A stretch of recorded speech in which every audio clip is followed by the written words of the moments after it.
Hammaga assalomu alaykum. Xudo xolasa bugungi darsimizda sizlar bilan birgalikda aytilgan edi, mana shu animatsiyani qanaqa tayyorlaganimni razbor qilib chiqamiz. Demak, bitta videoni ko'rib olamiz.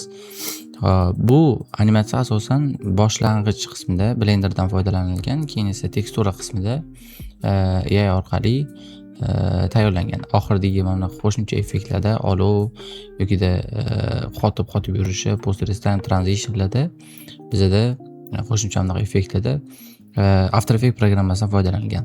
Demak, aytganimdek mana Blender programmasida sahna yasab olingan, animatsiya qilingan va mana shunaqa workbench, mana bu teksturasiz varianti workbench deyiladi. Workbench formatida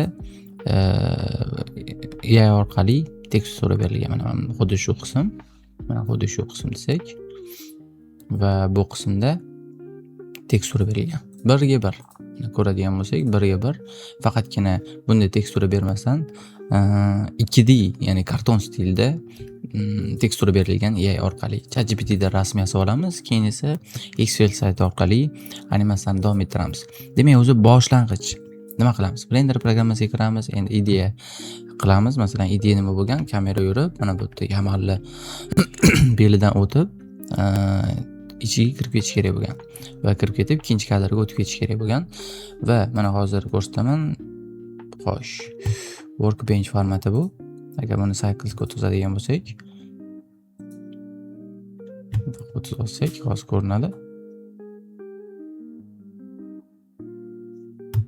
Ozgina qotadi, ya'ni workbench formatdan mana bunaqa teksturali variantga o'tayotganda, mana ko'radigan bo'lsa, o'zi teksturali varianti mana bunaqa. Bu 3D formatda turibdi. Ammo rejam bo'yicha 2D karton stilda, anaqa karton stilda o'sha animatsiya qilmoqchi bo'lganman, trendda bo'lgani uchun.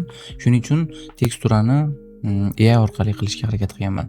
O'zi bunaqa animatsiyalar asosan, mana shunaqa teksturalar asosan iPad orqali chizilib animatsiya qilinadi, frame. Unaqa qilish imkoniyati bo'lmagani uchun o'zimizning qo'limizda bor narsadan foydalansak bo'ladi. Demak, sizlar bilan endi bitta yangi Blender ochib, bitta sahna yasab ko'raylik va u sahnani ChatGPTga tashlab, xuddi shunaqa tekstura berishni ko'rib chiqamiz. Demak, Blender programmasiga kirgandan keyin bularni hammasini o'zalik qilib tashlaymiz va Sketchfab saytiga kirgan holatda, mana Sketchfab sayti kerakli o'zimizga, ya'ni ideyamizga mos nimadir yuklab olaylik. Masalan, stadionni yuklab olamiz. GLB format yuklaylik.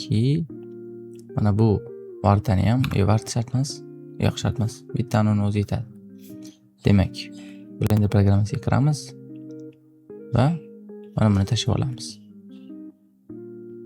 Va bizda stadion paydo bo'ldi. Demak, kattalashtiramiz.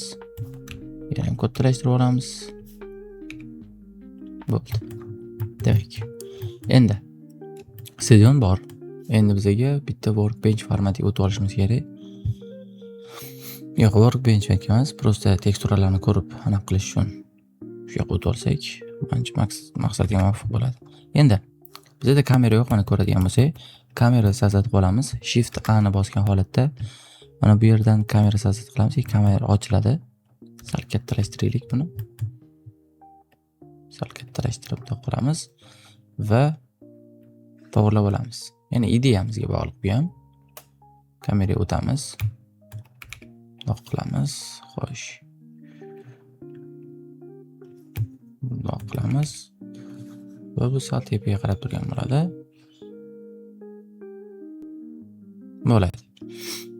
Endi mana bu kamera sozlamasiga o'tib, ozgina 0.5 qilsak, menimcha yaxshiroq ko'rinadi. Bo'ladi. Zo'r. Endi animatsiyasi, odam animatsiyasi, mana bu odam animatsiyasi nima orqali qilingan? Mana yuryapti, ko'ryapsizlar. Mana shu yurish ham mana Blender programmasiga kiramiz, mana yuryapmiz va u nima orqali qilinadi? Bizda Mexamo sayti bor. Mexamo va bu sayt orqali biz odamni har xil harakatga keltirishimiz mumkin. Bu yamalli 3D formatda olib kirilgan charakter sifatida va unga bunaqa qo'shimcha animatsiyalar berilgan. Masalan, unga hozir bitta animatsiya berib ko'raylik. Hozir nima animatsiya turibdi? Mana shu animatsiyani ham bersak bo'ladi. Mana shuni o'zini yuklaymiz. Hop, olib kirish qanaqa bo'ladi? Character formatda, ya'ni unga alohida darslik qilish kerak uchun mana bu yerdan character bo'limidan mana qilib FBX, OBJ yoki zip formatdagi characterlarni olib kirishimiz mumkin.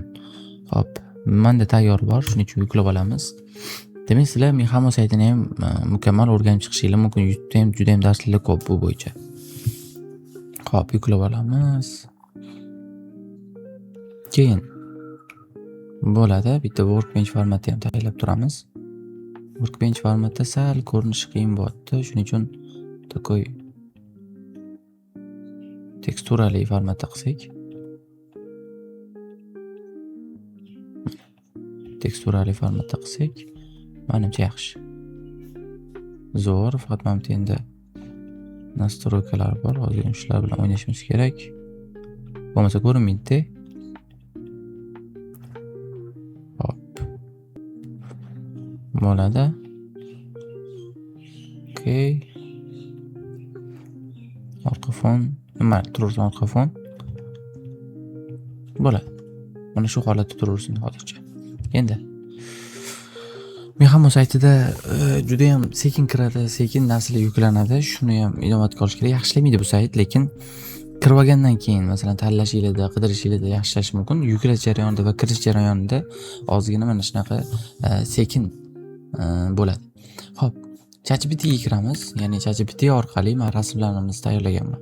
Ya'ni mana bu formatda, mana bu qana After Effects. Mana bu formatda birinchi o'rinda rasm holatini qilib olinadi. Hozir ko'rsataman sizlarga. Rasm holati qilib olinadi. Keyin esa mana birinchi bo'lib mana bu rasm edi. Mana bu rasm edi. Mana ko'rasizlar. Yamal o'rniga, Ronaldo o'rniga, mana bu yerda Ronaldoning o'rniga bizda mana bu holatdagi rasm edi. Va bu holatdagi rasmdagi mana bu odam o'rniga Ronaldoni qo'yib animatsiyani davom ettiramiz. Yokida mana bu formatda yuklangan. Mana bu Ronaldo qani? Mana bu qismida mana bu formatdan qilingan. Ya'ni Ronaldoning teksturali formatidan ko'ra bitib qizni teksturali formatida qilingan va uni qizni o'rniga ChatGPT orqali Ronaldoni qo'yib berishini qilganmiz va Xfertda ham xuddi shunaqa qizni animatsiyasi o'rniga Ronaldoni qo'yib ber va 2D formatda o'zgartirib ber degan holatda prompt yozganmiz. Xo'sh, bu yuklandi. Davom ettiraylik buni. Va o'zimizga kerakli bo'lgan maloyiga yamalni tashib olamiz. Xo'p, yamal tushdi menimcha. Sal kattalashtiramiz. Oddiyroq formatda turib tursin. Xo'p, kameraga yaqinlashtiramiz va bo'ldi. Endi do'qotdi va opa. Demak, mana shu qismda animatsiya masalan 75 ta frame yetadi, necha FPS dan? Bizda 30 FPS normal. Endi kameramizga ham animatsiya berishimiz kerak va bu jarayonda boshlang'ich qismida yo'q. Oxirgi qismida mana shunda bo'lsin. Kameraga keyframe berish shunchaki i'ni bossa keyframe beriladi va boshlang'ich qismiga o'tib yamalni boshiga o'tamiz. Ochib kiraylik. Va yana i'ni bosamiz va bizda unaqa keyframe qo'yiladi. Sekin bo'lib qoldi. Mana bu bo'limni belgilab grafikga kiramiz va ruchnoy to'g'rilab qo'yamiz. Sal tezroq bo'lsin. Bu qismi sal pastroq tushsin. I'ni bosib qo'yamiz. Opa. Bo'ldi. Sodda animatsiya. Endi animatsiya tayyor уже. Mana bu qismiga ham kirsak, faqat yamalli teksturasini qo'yib olishimiz kerak. Yamal teksturasini mamutdan odamni o'zini olib kirishimiz kerak bo'ladi. Xo'sh. Qani? Odamni kopiya qilaman-da. Mana bu qismga yangi papka ochib odam deb yozib turib, bunga tashib olamiz hozir. Ctrl-V qildim shunchaki.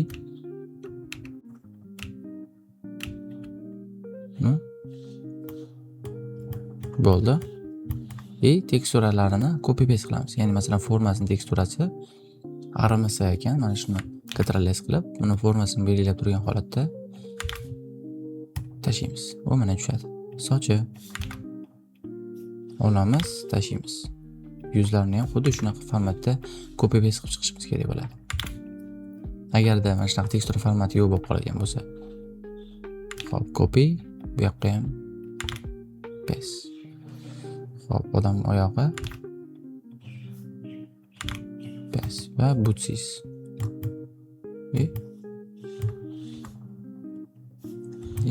Odam bu yoqqa mana oyog'i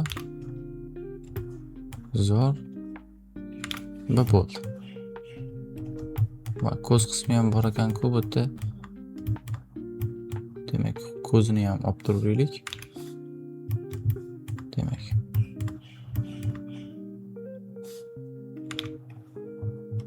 Ichki qismini shunchaki qora qilib qo'yiraman hozir.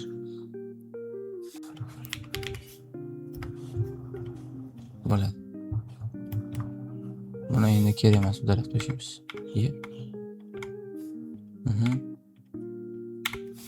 Bo'ldi. Endi bitta natijamizni ko'ramiz.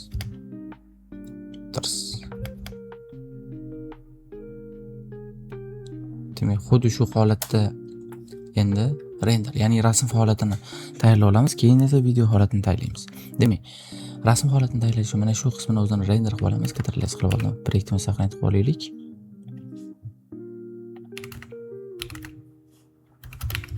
Deymiz. Xuddi shu holatda image bo'limidan rasm mana. Rasm holatda o'sha render bo'ldi. Tashlaymiz. ChatGPTni ochgan holatda bunga prompt yozamiz o'sha. Mana rasmni tashlab olamiz. Bu Go bo'lish kerak. Agar oddiy bo'ladigan bo'lsa, masalan, 2 ta 3 ta tashlashi mumkin, lekin doimiyga ishlamaydi. Shuning uchun Go sotib olish kerak. $5 shunaqa turadi. Go sotib olsanglar ham bo'ladi. Endi ChatGPTga shunaqa prompt berishimiz kerak. Demak, bu rasm Blenderda workbench formatda render qilingan. Menga uni 2D anime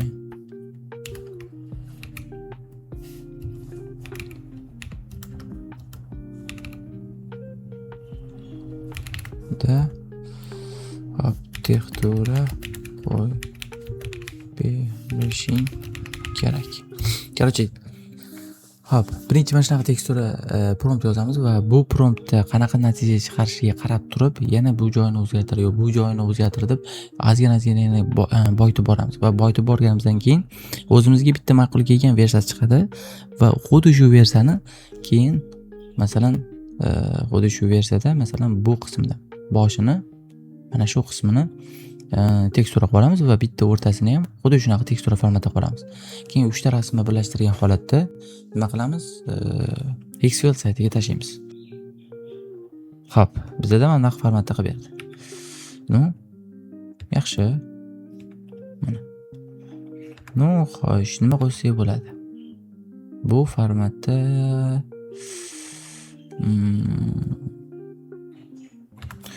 endi xuddi shu rakursda hech qayeriga tegmagan holda, ya'ni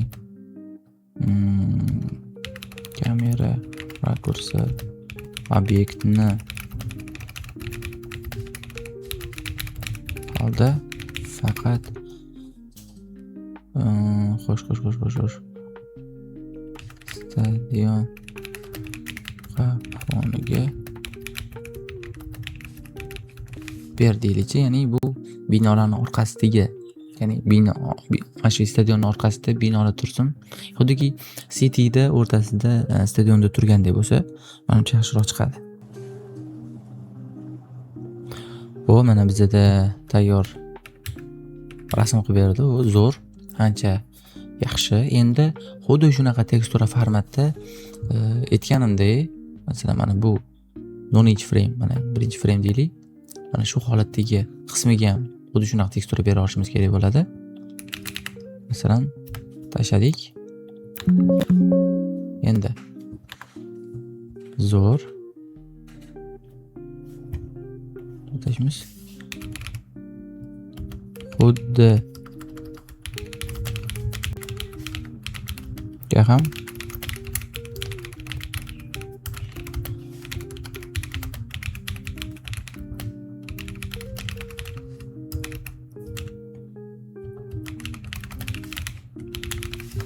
Hop, tushunsa tushundi, bo'lmasa boshqacharoq prompt beramiz. Demak, xuddi shunaqa format menga yoqdi.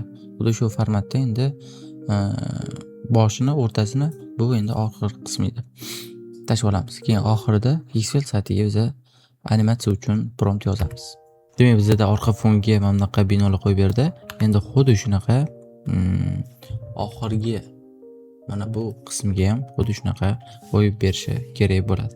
Demak, endi birinchidagi rasmni xuddi shunaqa, menga birinchidagi rasm hech qayerga tegmay qoldi. Rakus obyektga tegmay qoldi. Faqatgina ikkinchi rasmni deb tashlaymiz-da, rasmni. Bu ikkinchi rasm bo'ladi. Rasmni texturasini qo'yib ber va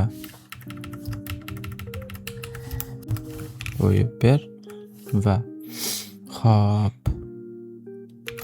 va orqa fonidagi binolarni ham qo'sh deymiz. Hop, boya birinchi bergan promptimizda o'xshamadi. Ya'ni mana bu qismda qildik va orqa fonidagi binolarni qo'yib ber deganda qo'yib bera olmadi. ChatGPT shunaqa qo'yib bera olmasa yangi chat ochishingiz kerak bo'ladi va yangi chatga ChatGPT yana tushunishi uchun mana shunaqa prompt berishingiz kerak bo'ladi. Hop, endi buni kutamiz, xudo xolasa. Demak, endi bizga 3-oxirgi variantimizni qilib berdi. Endi qiladigan ishimiz buni ikkinchi rasmimizni va 3-qilib bergan rasmini render, ya'ni bitta papkaga tashib olamiz. Ya'ni mana qilib bitta papkaga tashib olamiz va Xfile saytiga kirgan holatda Xfile saytida animatsiya beramiz. Birinchi bo'lib edit video bo'limiga o'tib, video bo'limidan edit video bo'limiga o'tamiz va mana bu qismdan biza Clean 01 video editni belgilab qo'yishimiz kerak bo'ladi va shuningdek mana bu qismga demak 3 sekunddan 10 sekundgacha bo'lgan video tashishimiz kerak. Buning uchun birinchi biza render qilib olishimiz kerak. Bu qismga o'tamiz va xuddi shu formatda render qilib olamiz. Demak, mana bu pechat anaqasi bor, ikonkasi bor. Shu bo'limga o'tib, mana bu yerdan qatga tashlashimizni tashib olamiz. Mana bu yerda yengil ochib render tashlaymiz va demak, belgiladik. Mana bu PNG bo'lib turishi kerak 30 fps da va bo'ldi. Ctrl+S qilib render animatsiyani bossak, bizda frame animatsiya bo'ladi. Nechta frame? Demak, bizda 75 ta frame animatsiya bo'lishi kerak hozir. Frame animatsiya bo'ldi va frame animatsiya bo'lgandan keyin buni After programmasiga tashib olamiz. After programmasida video formatiga o'tkazamiz. Hozir rasm formati tushib turibdi hammasi frame bo'lib. Video formatiga o'tkazib olganimizdan keyin uni render qilib endi Xfile saytiga bemalol tashishimiz mumkin. Xo'p, ungacha bitta prompt yozib olamiz. Yangi chat ochamiz va yangi chatda videomiz kerak bo'ladi deb abriga. Mayli, promptni o'zini yozib turamiz. Menga birinchidagi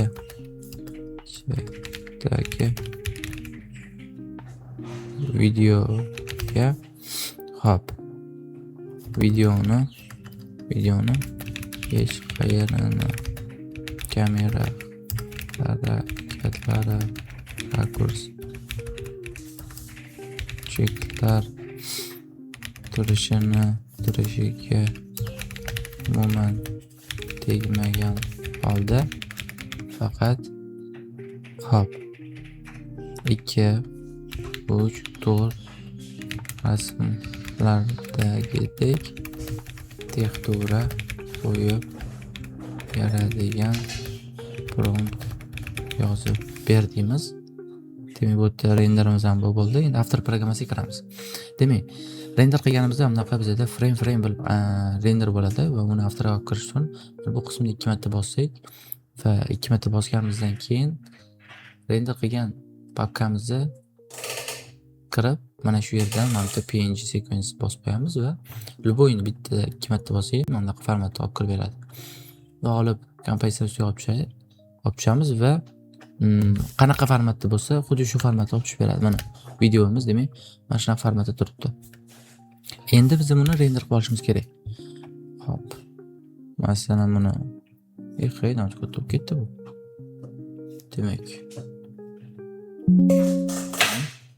Demak, bu 20 qilamiz va OK ni bosamiz. va qatga joylashtirishni belgilab qo'yamiz.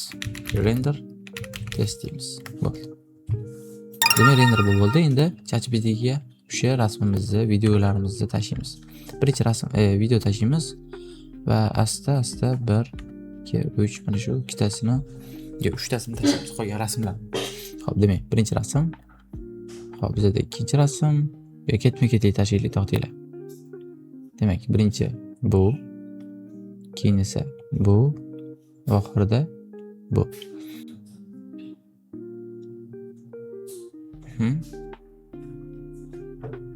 Va bo'ldi. Ket prompt yozib beradi bizlar uchun. Xo'p. Zo'r.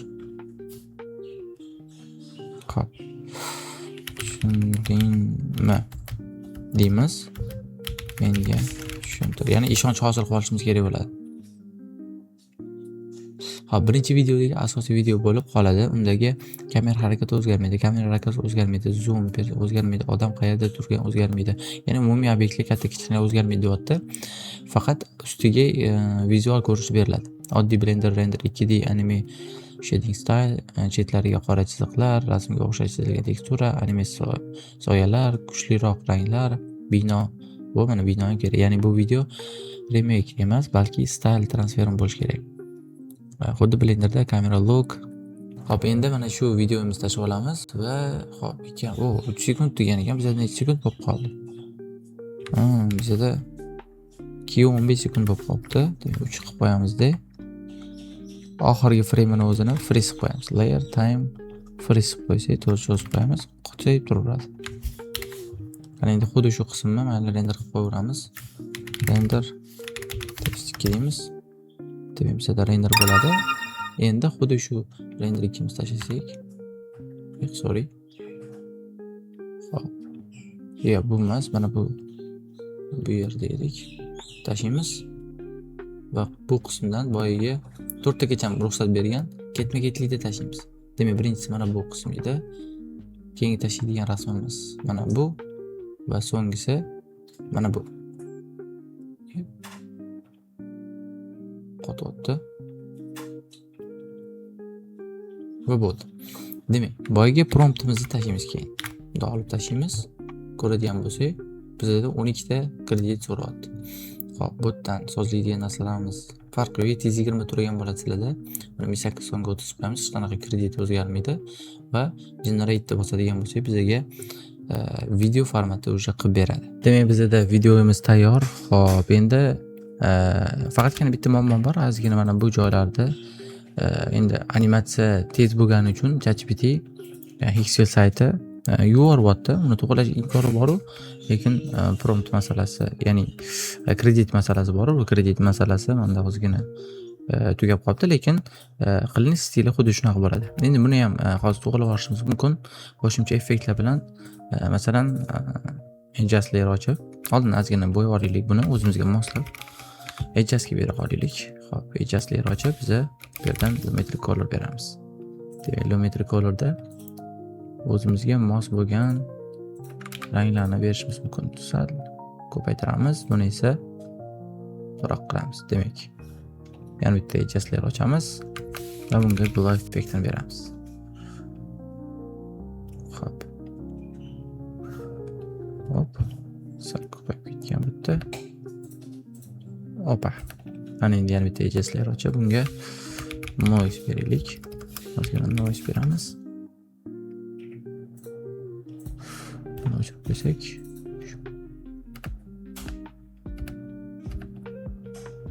Buni bo'ladi. Demak, yana bitta ochib, o'tganda time berib, bir 17 ta normalniy. Bu qotirishga yordam beradi. Post time qotib animatsiya berishga yordam beradi. Mana ko'rasizlar. Opa. Endi nima bo'ladi? Xo'p, demak, bizda qanaqa holat edi-yu, qanaqa holatga tushdi? Xuddi shu narsani ko'raylik. Demak, bizda boshida mana bunaqa edi va tekstura berganimizdan keyin mana bunaqa holatga keldi. Bu biza 30 FPS da qildik-ku, agar biza buni 60 FPS da qilganimizda yana ham bunaqa yuvormagan bo'lishi mumkin edi, chunki frame ko'p bo'ladi va anchagina sifatliroq chiqadi. Lekin umumiy shunaqa stilda qilingan. Mana bu animatsiyam ham bizda xuddi shu stilda, faqatgina mana ko'radigan bo'lsak, qo'shimcha effektlar bilan boyitilgani uchun juda ham zo'r ko'ringan. Agar qo'shimcha effektsiz ko'radigan bo'lsak, mana hozir ko'rsataman. Mana bu qaysi edi? Mana bu chachipishni chiqarib beradi. Ko'rasizlar? Va endi uni boyitganimizdan keyin mana bunaqa holatdagi animatsiya hosil bo'lyapti. Demak, umuman olib qaraganda bugungi darsimiz shundan iborat edi. Shunaqa turdagi montajlar shunaqa stilda tayyorlanadi. Albatta, bu narsani qilib joylab ko'rasizlar, ya'ni Instagramga yoki umuman qilib ko'rasizlar degan umiddaman. Xursand bo'lardim. Sog' salomat bo'linglar. Rahmat.